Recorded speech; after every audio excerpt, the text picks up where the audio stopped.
Have you ever found yourself tangled in a web of lists, trying to convert a two-dimensional list into a one-dimensional list? It can be quite the puzzle, right?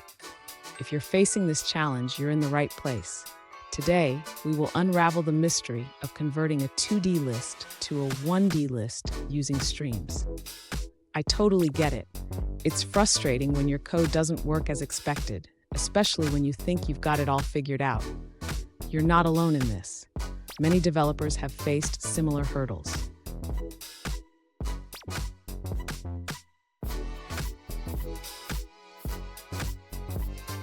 Let's dive into the specific question at hand. One user recently asked, how can I convert a two-dimensional list to a one-dimensional list using streams? They tried a piece of code but found that it didn't work as intended. Sound familiar? If so, let's explore this together. So what's going wrong here? The issue often lies in how we're using the Streams API.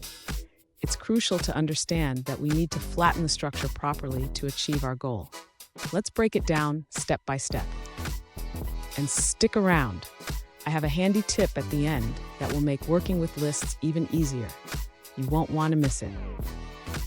To convert a two-dimensional list to a one-dimensional list using streams, the user should start by using the flat map method. This method is essential for flattening the structure. Next, the user should ensure they are using the correct stream operation. Instead of using stream of, they should use the stream method on each inner list. Now, the user can collect the results into a new list. This is done using the collect method along with collectors.toList. Finally, the user should test their code to ensure that the conversion has been successful. They can print the resulting list to verify its contents. Fun fact, the concept of flattening lists is not just a programming trick. It's a common technique in data processing and analysis. Who knew coding could be so much like cleaning up your room? Now let's look at the answers provided by other users. An alternative solution provided by another user involves using the flat map method effectively. They suggest starting with a list of lists, then streaming through each sublist and flattening it into a single list. The output of this code will be a one-dimensional list containing the elements 1, 2, 3, and 4.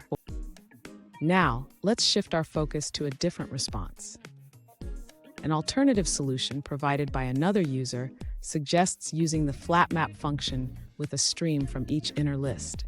They recommend this code snippet to convert a 2D list to a 1D list. Here's that handy tip I promised. Always remember to check the method references you're using with streams. They can make or break your code. And there you have it. You should now be able to convert your 2D list to a 1D list with ease. Remember, understanding the Streams API is key to mastering Java. If you found this video helpful, don't forget to subscribe for more tips and tricks.